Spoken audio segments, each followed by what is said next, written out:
Good morning, fellow Hoops fans. Welcome back to another episode of the Last Shot NBA show right here on Little Birdie TV. As always, brought to you by our great mates over there at topsport.com.au. Now it's Friday morning. We have to welcome old mate Benyam Kidane from NBA Australia. BK, my brother, good morning. What's good, my man? How you living? Listen, mate, I'm living good, BK, but before we get into our topics for today, we're just going to throw up a tweet on the screen, and then you ask me that question again, how am I living? Have a look at this, BK. Ben Simmons is 15-0 versus the Knicks in his career following that terrible, terrible loss that we had to the Brooklyn Nets yesterday. So, yes, I'm living good, but I'm not feeling good, if you know what I mean. Hey, he's the bogeyman for New York. He used to fill it up against them when he was in Philly. Like, come on, we couldn't have at least got one win, you know? Hey, Ben Simmons out here whooping the Knicks. It's a tough life. Listen, just end it all for me right now. This is terrible, BK. All right, let's get stuck into it, BK, because we've got a lot to talk about. And we're actually going to start with a guy that's been probably the best player in the league for the better part of his 20 years in the NBA, and that's LeBron James, BK, because after 20 seasons, we are finally kind of starting to ask the question. Now, look, at this point, you can't blame all of the Lakers' struggles on LeBron James. I do think he deserves a little bit of the blame, but he is starting to show some signs of his age. He's set to turn 38 next month, or at the end of next month in December. Look, so far this season he's averaging 24.3 points, 44.7% from the field, 8.9 rebounds, 7.1 assists, BK, he's looked good, right? You know, in stretches. And look, LeBron James is LeBron James, but he's also starting to show a little bit, you know, of his age now. And I think Father Time is creeping up on LeBron James. What's your take on all of this? Well, look, we've been having this conversation for 8 years, the LeBron in decline conversation. And this year only really feels like the year that it's actually starting to happen, which is a testament to just how good he's been, over the last sort of, 6-7 years. But, in year 20 at age 38, man, we expect a lot from LeBron, right? Like, we would never expect this from anyone else at this point in their career to still be considered, one of the top players in the league, which is, again, testament to LeBron. Yeah, absolutely. And like you said, it's a credit to him because he's been at the top of his game, for so long. When you look back, you and I just briefly spoke about this before we started filming about Michael Jordan, even at age 38 when he came back. I feel his time with the Wizards was a little bit underrated, but he wasn't at that level that he was, during his peak years with the Bulls, whereas LeBron's peak seems to have lasted for about, like we said, 18, 19 seasons, and we're just starting to see that decline now. Just for some context around everything, his PER and his true shooting percentage, this is the lowest they've been since he was a rookie. And for the first time in his career, LeBron's team is actually more efficient in the half court when he's been off the floor rather than when he's been on it.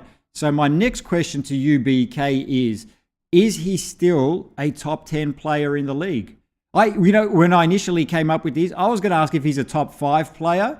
And I had to extend that out to top 10 because I don't know if he's a top 5 player anymore.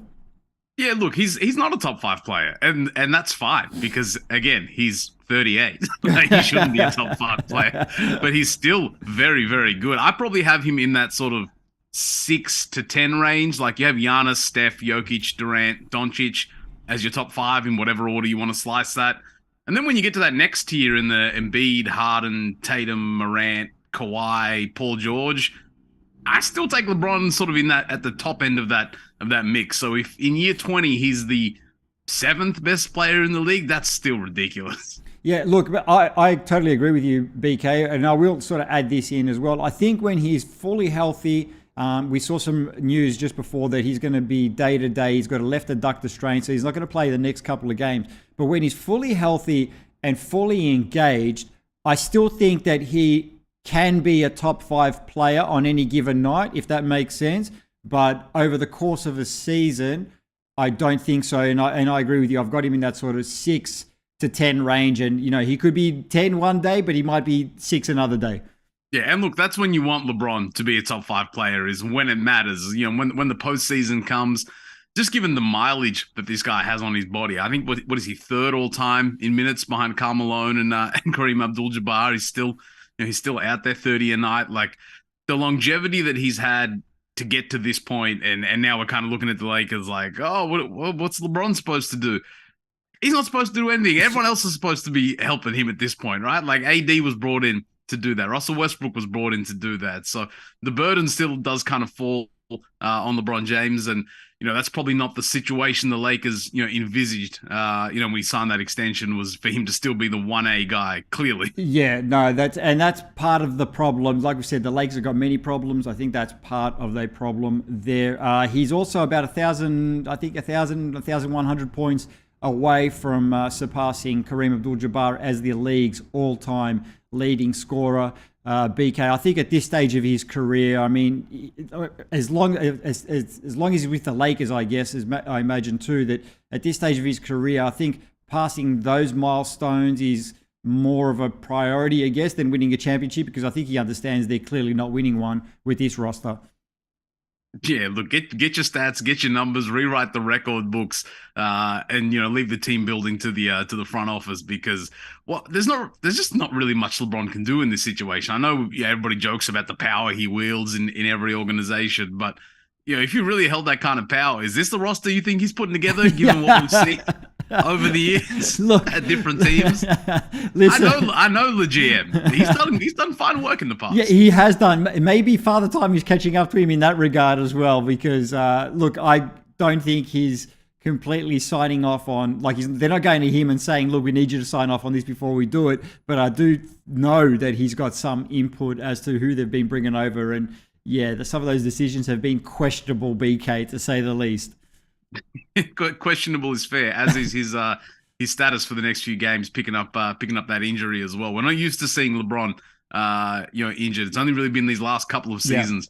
Yeah. That's again been one of the great hallmarks of his career, is that he's just available all the time. Yeah, and like you keep saying, BK, availability, it's a skill. There you go. I'm with you 100%. All right. Let's move on to the Utah Jazz. And I'll tell you what, I did not think we'd be talking about the Utah Jazz 3 weeks into the NBA season. They're top of the Western Conference at 10-3. Keep saying this. Somebody's forgotten to tell them that they're supposed to be tanking this season. There wasn't much expectation for the Jazz after they traded away their star players, Donovan Mitchell, Rudy Gobert, in the offseason. They also shipped out Bojan Bogdanovic and Royce O'Neal. They were expected to struggle with a very sort of mismatched roster and an expectation that there was going to be more trades and more player movement, maybe, draft picks and all that sort of stuff. But Larry Markkinen has been balling. Jordan Clarkson is a legit starter in this league right now, and Colin Sexton looks like he's finally found a home, BK. They've got some good young pieces. They're on track for a 59-win season at this pace. Can they sustain it? Do they get the 59 wins, BK? Book it in. Wow. No, wow. I'm playing. Organizations tank. Players don't tank. Yeah. So no matter who you put out on the floor, they're playing for contracts. They're playing for their careers. They're playing to go to a new situation. Or they're playing just because they love to hoop. So it's not surprising in that regard that this team that no one kind of expected to do anything. They have a great coach in Will Hardy. I think he's been probably the best coach, through the first couple of weeks of the season, just in terms of getting them to this 10-3 record. But it's the teams they've beaten that makes me think maybe there could be something a little bit more. They beat the Lakers twice, the Grizzlies twice, the Clippers, the Nuggets, the Pelicans, the Timberwolves, and the Hawks yesterday. Like, those are no slouch wins. Like, those are good teams outside of maybe the Lakers, but there's just some quality wins in there. And as you said, Jordan Clarkson, he's putting up 18 a game, which is close to his 6th man of the year numbers, but he's also kind of grown into a little bit of a playmaker, in terms of combining with Larry Markkinen. I think he's putting up like 5 assists a game, which is not what you expect from Jordan Clarkson. Even Mike Conley, another guy who I think contending teams will maybe be exploring a trade possibility. He's been solid for them, 12-8 every night. I like this team. They're fun because There's nothing more dangerous than a team with nothing to lose. Yeah, BK, look, you spoke about the quality of opposition they've beaten, and, they have beaten some really good teams. And another sort of criteria I look at when I try to decide whether a team is good or not is how good they are offensively and defensively. We're going to throw up a tweet right here as well, because they've got a top 10. This is from a couple of days ago, but it's still relevant because they've got a top 10 defense and both offense in the NBA. Look, I don't know if they're going to win 59 games, but I absolutely think they sustain this form through to probably a top, I'm going to say top 4-5 finish. I'm just going to hedge a little bit there, but, if you're doing it on both ends of the floor, that is the hallmark of a good team. Yeah, and outside of, I guess, looking at, the offense and the defense, the sustainability comes down to the season. It's a long season, and it wouldn't surprise me if maybe by Christmas they're still floating around in the top 6, top 7, and then after that, the organization knows what's coming up in June with Wembanyama. They're not trying to play themselves by scraping into the play-in tournament this season. So we'll probably see some of those Jazz players, maybe on some contending teams, guys like Clarkson or Conley, because this probably isn't the plan the organization had when they kind of made those moves with Gobert and Mitchell and the pieces they got back. But I really like Colin Sexton. I really like Lauri Markkanen. What he was doing at Eurobasket for Finland was crazy, and he came into the season with that same swagger. And now we're seeing him put up 30 balls, play both ends. Like, this is just a fun team because it's almost of no consequence. They're not supposed to win. BK, you know what? I'm just thinking about that now, right? Like, if they're on pace still for, let's say, we won't even say 59, but let's just say that sort of 50 to 55 wins, right? And they're still on pace. And we're talking, what did you mention? December and January, sort of like that cutoff point, right? Yeah. If they're on pace for 50 to 55 wins and still on pace for a top 4 seed in the West, it's going to be pretty hard to justify tanking after that, because Adam Silver has also said that they're going to be cracking down on teams that are blatantly doing that sort of thing. If they're on that pace at that stage of the season, I don't know, it's going to be pretty hard for, like, if you start resting players, start trading away players, I don't know, it's not going to look good, man. So for me personally, I just think if they're on pace at that stage of the season, I think they ride it out and see how well they can do with this squad. Yeah, I mean, ideally, the whole point of tanking is so you can get a player that can take you to the top. If you're already at the top, then yeah, so I don't know. It's a very interesting one. They've been fun to watch, and I hate to admit that because I just don't like the Jazz. I don't like anything about them, as you know. Yeah, once Joe Ingles left, it was a wrap. It was a wrap, you know what I mean? So we'll have to see how that one plays out. It's going to be very interesting, the approach that they take over the next couple of months. All right, BK, we're going to move on. We're going to talk about a guy that you've been super, super high on, not just this season, but last season as well. You've spoken about him quite a bit, and he is an absolutely phenomenal player, and that is Paul George with the Los Angeles Clippers. Now, Kawhi Leonard is still out indefinitely. We don't know when he's going to come back, but Paul George has risen up to the challenge. He's playing some of the best basketball of his career as well. We've got a tweet that we're going to show up right here. Have a look at this, BK. The last 6 games, 30.7 points, 5.7 rebounds, 5 assists, 1.8 steals, and look at those shooting numbers. 55% from the field, 43% from three-point range. They've won 5 of 6. This hot streak kind of started around Halloween when he helped the Clippers snap a 4-game skid, spearheading a 7-0 run to end the game against the Rockets. He's won NBA Player of the Week for the Western Conference last week. How good is Paul George, mate? Hey, you saw the numbers there. Paul George is no joke. And again, I feel like he's a player that doesn't get the credit he deserves. I know the jokes were flying around in the bubble and whatnot, but like, this guy is a hooper, man. Yeah. Like, doing what he's doing with a shorthanded squad, and it's not just the scoring. This guy's playing elite level perimeter defense, and his playmaking is unbelievable. We saw the improvements he made after working with Chauncey Billups when he was an assistant coach with the Clippers in terms of facilitating the pick and roll, and we're starting to see it. Most of his assists this season have come to Zubac, working in those pick and roll situations. So the fact that we're kind of at this point in Paul George's career and we're still seeing evolution in his game, there's just not a lot of holes in Paul George's game. And then when you cap off the fact that he probably has the smoothest game in the league, Paul George is fun to watch. And, he's supposed to be the number 2 or the 1B in LA. But when you kind of look back at, the last, this tenure with Kawhi Leonard, like, again, availability is a skill, and PG has been there for the Clippers time and time again. He's playing unbelievably well at the moment, and if Kawhi can get back, John Wall can get himself in rhythm, this team is a problem. Yeah, look, that's, again, we keep saying it's a lot of ifs. Ifs. That's a lot of ifs right there because, look, I think Paul George, like you mentioned, when people were getting those jokes off, and I remember us talking about this on the show last year, and we were saying, look, in among all these jokes, like, Paul George is still a hooper. Like, he's going to get his numbers, and he's going to do it on both ends of the floor. Like you said, he can keep up this, hot streak for the entire season, right? He's that good. But without Kawhi Leonard, and again, if he's not available, he's out indefinitely now, there is no return date for him. Without Kawhi Leonard, this hot streak's going to go to waste because they're not going to do anything in the Western Conference.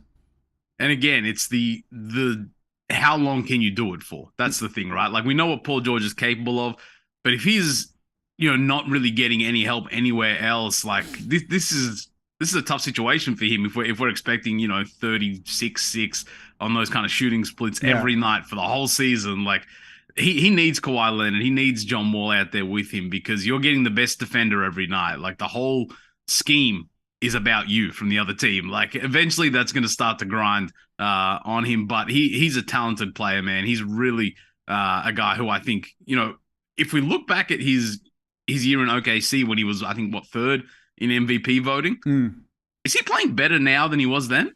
You could make that argument. And look, when you look back, remember those battles that he used to have with LeBron? Like, they're like 10 years ago now, I think, because that was with the Heat and the Pacers, and that was like... He was like 22 doing that. He was like 22 doing that, so look, you could make that argument, And then you throw the injury in on top of that, what he came back from. Yep. Yeah, absolutely. So look, at the very least, it's fun to watch for guys like us because he's an incredible player.